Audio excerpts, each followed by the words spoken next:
বিশেষ করে আমার মন থেকে আমি সাজাইতে ভালোবাসি। আমি সবকিছু সাজাইতে ভালোবাসি এবং ঢাকা চট্টগ্রাম হাইওয়ে রোড আছে, এনে বিদেশি রাষ্ট্রদূত আসে, দেশের মন্ত্রী যায়, প্রধানমন্ত্রী যায় এই হাইওয়ে রোডে দিয়া চিটাগাং যাইতে লইলে।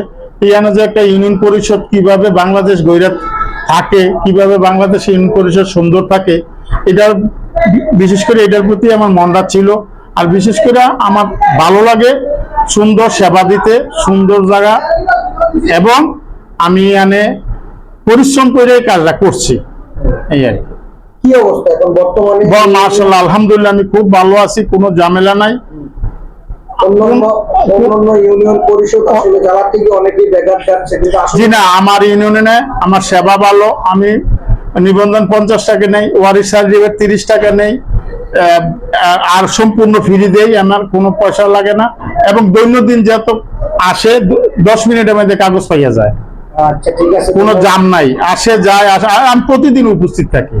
সকাল আমি 9টায় আসি, আমি সবার পরে যাই, সবার আগে আসি। ধন্যবাদ। ওয়ালাইকুম। কারো চোখে মন্দ, কারো চোখে দ্বন্দ্ব, কারো চোখ দেখেও অনেক সময় থাকি অন্ধ।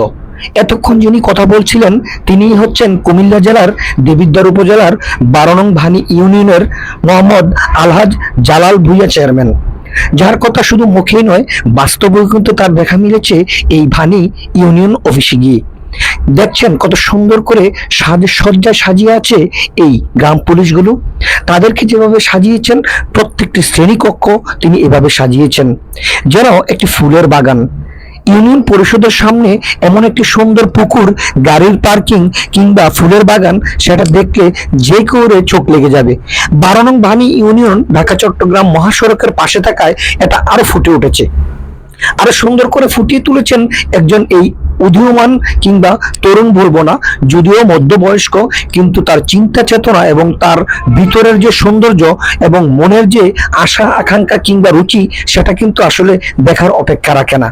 তার নাম হচ্ছে জালাল ভুঁইয়া চেয়ারম্যান, যার কথা শুধু মুখে বললেই শেষ হবে না। বাস্তবে তিনি এই ইউনিয়ন পরিষদকে এত সুন্দর করে সাজিয়েছেন যায় কারো চোখ লেগে যাবে। আমিও কিন্তু যেমন চোখ লেগে গিয়েছি ভিডিও করেছি, শুধু তাই নয়, এভাবে প্রতিদিন কোনো না কোনো ভাবে এই ইউনিয়ন অফিস নিয়ে মানুষের গল্প সবার মুখে মুখে, চা দোকানে কিংবা পাড়া প্রতিবেশী সাধারণ জনগণের মুখে থাকে। আলহাজ জালাল ভুঁইয়া চেয়ারম্যান শুধু ইউনিয়ন পরিষদ কিংবা চেয়ারম্যান পর্যন্ত সীমাবদ্ধ নয়, তার গ্রাম সূর্যপুর উচ্চ বিদ্যালয়ের একজন বিভিন্ন প্রধান অতিথি হিসাবে আসন গ্রহণ করেন। তাছাড়া তার গ্রামে মসজিদ, মাদ্রাসা, ইতিমখানা সহ অসংখ্য প্রতিষ্ঠানের তিনি কর্ণধার। এই মানুষটি শুধু চেয়ারম্যান হিসেবেই পরিচিত নয়, একজন বিশিষ্ট ব্যবসায়িক এবং সমাজসেবক হিসেবে প্রতিষ্ঠিত এবং প্রতিষ্ঠাতার মালিক। সবাই তার জন্য দোয়া করবেন।